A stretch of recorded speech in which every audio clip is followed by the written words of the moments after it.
Hello guys! Good morning! Good morning, say good morning mga madlang people. Good morning! Hey sis! Good morning na, naknak.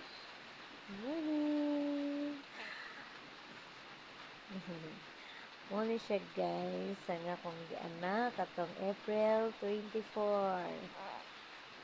Mga anak guys. Grabe kasakit.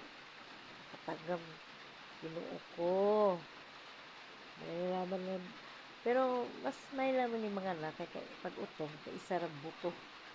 Pero kining mag-labor matay, kay pila balik-balik, sasakit, mga tigbas, ay. Diba? Ano siya, resulta sa akong pag-antos sa akong baby. Pero okay lang guys.